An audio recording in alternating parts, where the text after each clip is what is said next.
La rama de la sociología que estudia cómo los fenómenos económicos están influidos por la cultura, la pertenencia a un grupo o la presencia de otros, reales o imaginarios. Es común distinguir entre la sociología económica clásica, también llamada vieja sociología económica, y la sociología económica moderna, también llamada nueva sociología económica. Richard Swerberg estima en especial útiles para la sociología económica los aportes de la sociología cultural. Sociología económica clásica. Los primeros economistas reconocían que las instituciones económicas son necesarias para la sociedad y que el contexto social influye en la naturaleza de las instituciones económicas locales. Karl Marx consideraba que las fuerzas económicas eran el centro absoluto de la sociedad y que tenían una gran influencia en su estructura social. Pensadores sociológicos como Max Weber también consideraron que los procesos económicos eran fundamentales para la estructura de la sociedad. George Simmel, especialmente su filosofía del dinero, desempeñó un papel importante en el desarrollo temprano de la sociología económica, al igual que Emil Durkheim, tras la división social del trabajo. Sociología económica moderna. La sociología económica contemporánea se ocupa principalmente de las consecuencias sociales, de los intercambios y de las interacciones sociales que permiten o bloquean. Algunas de las figuras más influyentes de la sociología económica contemporánea son Mark Granovetter, Harrison White, Paul DiMaggio, Joel Podolny, Richard Swerberg y Vivian Zelizer en Estados Unidos y en Europa, Lucas Boltanski, Laurent Thevenot y James Baker, por citar algunos. Sociología política. La sociología política es un análisis sociológico de los fenómenos políticos desde el Estado hasta la familia y la sociedad civil, centrándose en cuestiones como la ciudadanía, los movimientos sociales y las fuentes de poder social. La sociología política es interdisciplinaria, es decir, la ciencia política y la sociología están interrelacionados. Esta disciplina utiliza la historia comparada para analizar los sistemas de gobierno y la organización económica para comprender la situación política de la sociedad. El origen de esta disciplina se remonta a pensadores como Montesquieu, Smith y Ferguson. Se continúa luego en los padres fundadores de la sociología, Max Durkheim y Weber, hasta teóricos contemporáneos como Jenner, Haynes, Habermas y Mann. Sociología cultural. La sociología cultural es una rama de la sociología que ocupa el análisis sistemático de la cultura. La cultura suele entenderse como un conjunto de códigos simbólicos utilizados por los miembros de la sociedad y aparecen en ella. La sociología cultural surgió en la intersección de la sociología, influida por los primeros teóricos como Marx, Durkheim y Herder, y la antropología social, que fue pionera en el uso de la etnografía para describir y analizar las diversas culturas del mundo. Parte de esta herencia básica aún permanece en sus métodos, teorías y enfoques de contenido. La cultura popular, el control político y las relaciones de clase, por ejemplo, fueron algunos de los focos más tempranos y permanentes de la disciplina. Filosóficos.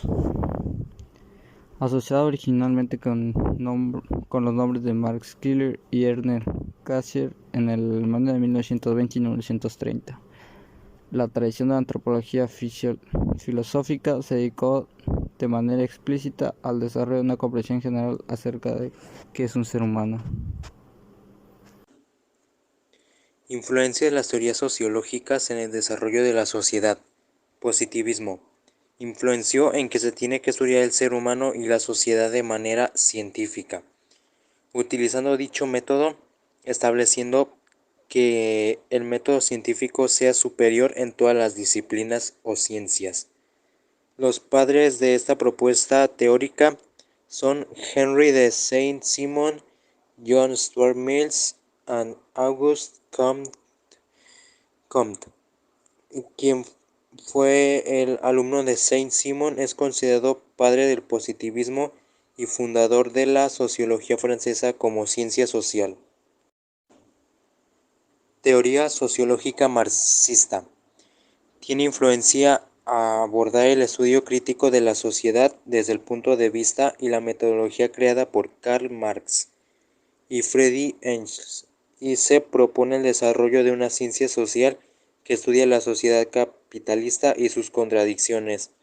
Ha influido en áreas como los estudios culturales y la antropología. Sociología de la educación. Aportó que la educación es un hecho social fundamental, vinculado a la sociedad y al Estado moderno, estudiando la evolución histórica de las instituciones educativas y el modo en que esas instituciones se desenvuelven en la sociedad contemporánea, fortaleciendo la presencia de la sociología en la Academia Francesa, y al contrario de Marx, afirmó que los conflictos sociales no eran inevitables y podían solucionarse con reformas. Estudió otros fenómenos sociales como el suicidio y la religión. Max Weber y la sociología de la religión. Aportó que recursos inmateriales como la religión tienen la posibilidad de jugar un papel determinante en la evolución de las comunidades, y también puso como ejemplo el papel jugado por el protestantismo en el desarrollo del capitalismo. Las ideas de Weber y Simmel ejercerían notablemente influencia en el desarrollo de la sociología estadounidense, especialmente el segundo en la Escuela de Chicago. Surgía en los años 20 del siglo pasado. Funcionalismo. Aportó una importante corriente en la sociología que prioriza el trabajo de campo sobre los estudios de gabinete. Conceptos como el de la función de los objetos en cada sociedad, el utilitarismo y el papel de las instituciones sociales, así como una aproximación científica a los procesos culturales, han influido ampliamente en el desarrollo de la sociología y la antropología, inspirado en la obra de autores como Emile Durkheim o Herbert Spencer. Evolucionismo. Aportó una teoría evolutiva que utilizaba conceptos como la supervivencia del más apto y la transición de sociedades simples a más complejas para explicar el desarrollo de las sociedades. Lewis Henry Morgan promovió una teoría evolutiva que utilizaba conceptos como la supervivencia del más apto y la transición de sociedades simples a más complejas para explicar el desarrollo de las sociedades. Organicismo.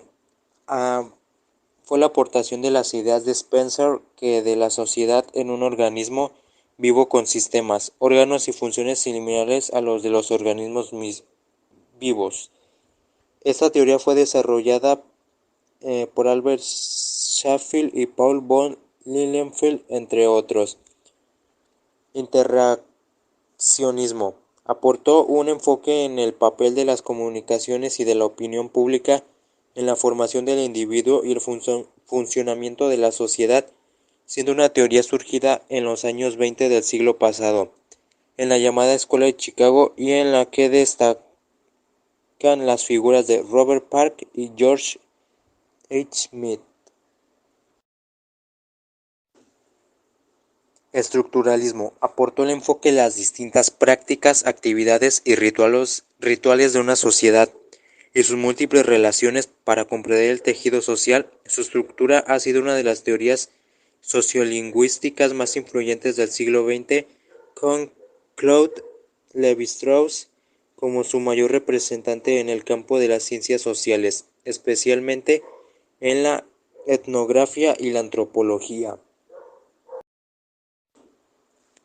Teoría crítica. Tiene el aporte de interpretar y superar la teoría marxista y el pensamiento weberiano, aspirando a una comprensión histórico-cultural de la sociedad y a proporcionar herramientas teóricas que contribuyeron a su transformación.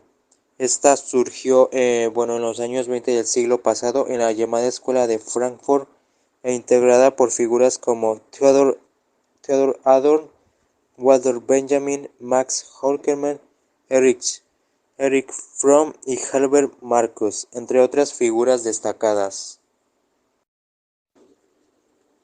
Y por último está la sociobiología. Tiene el aporte de un enfoque sociológico que intenta explicar la conducta social desde una perspectiva biológica, comparando la sociedad humana con la conducta de otras especies animales. El principal representante de esta corriente es Edward O. Wilson. Augusto Comte, nacido en 1798, fue un pensador francés, fundador del positivismo y la sociología.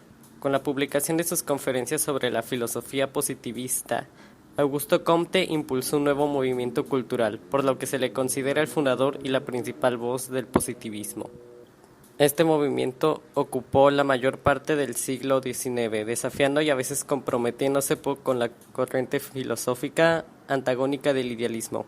Como todos los grandes movimientos espirituales, el positivismo no puede encajar fácilmente en una definición estricta y precisa. En un sentido muy amplio, es una recuperación del espíritu naturalista y científico frente a las tendencias abiertas metafísicas y abiertamente religiosas del idealismo. La ley de los tres estadios, formulada en sus primeros escritos, es un elemento central de su enseñanza. Constituye el núcleo de su crítica a la religión y a la metafísica y de sus argumentos positivistas. Nacido en París en 1760, el conde Saint-Simon es considerado el primer teórico de la sociedad industrial y un pionero del socialismo. Apoyó la independencia de Estados Unidos, sobrevivió a la Revolución Francesa y vio los primeros signos de industrialización. Estaba convencido de que la industrialización allanaría el camino hacia un nuevo modelo social más justo y sin clases. Incluso durante un tiempo trabajó con Augusto Comte, conocido como el padre de la sociología. Las ideas de Saint-Simon no solo influyeron en los primeros socialistas, sino también en los románticos y en el propio Luis Napoleón. Algunos creen que también influyó en Karl Marx, quien, al igual que Saint-Simon, creía que la tecnología y la ciencia cambiarían la sociedad. Edificación del positivismo desde los tres estados del hombre. Esta teoría fue desarrollada por Augusto Comte en sus conferencias de filosofía positiva. Se basa en tres estados del ser: el estado ficticio teológico, el estado abstracto metafísico y el estado demostrativo científico. El primero es el punto de partida necesario del intelecto humano, lleno de razonamiento e imaginación que proporciona respuestas a preguntas absolutas. La segunda es muy crítica, crea confusión y obstaculiza el proceso y la unidad de toda la psique. La tercera es permanente y definitiva, surge de la finalización de la etapa anterior, donde el orden y el proceso se realizan plenamente, lleva a un consenso de creencias y permite el desarrollo de la sociedad. Comprensión de la estratificación social desde el materialismo. Se comprendía que las clases sociales como la burguesía, que son los dueños de los medios de producción, es decir, las fábricas y demás, eran quien mejores ganancias y vida tenían, y el proletariado, que son los trabajadores, los oprimidos, ganaban muy poco a tal punto de ser explotados.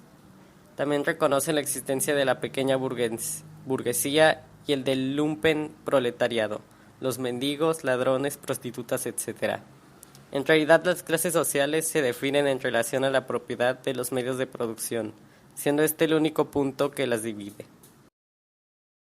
Ubicación de las instituciones como hechos sociales. Son el medio por el que se imparte el orden moral, que es equivalente al orden social. En pocas palabras, el hombre necesita de un elemento que contenga sus pasiones hasta detenerse en un límite que sea reconocido como justo. Durkheim considera las instituciones como aspectos del hecho social, la experiencia colectiva encarnada en numerosas formas e instancias como el Estado, la familia, los derechos de propiedad, los contratos, la cultura, la política y las tradiciones religiosas. Jerarquía social y tipo ideal. Weber distingue entre las clases sociales, grupos de estatus y partidos, es decir, diferentes estratos correspondientes a los órdenes económico, social y político. Las clases sociales se definen por las relaciones económicamente determinadas entre sus miembros y el mercado. Los tipos ideales son herramientas conceptuales desarrolladas por Max Weber y utilizadas en sociología para describir las características clave de ciertos fenómenos sociales. Los tipos ideales se inspiran en la epistemología neokantiana. Si la realidad se percibe como infinita, la tarea de la cognición es ordenada.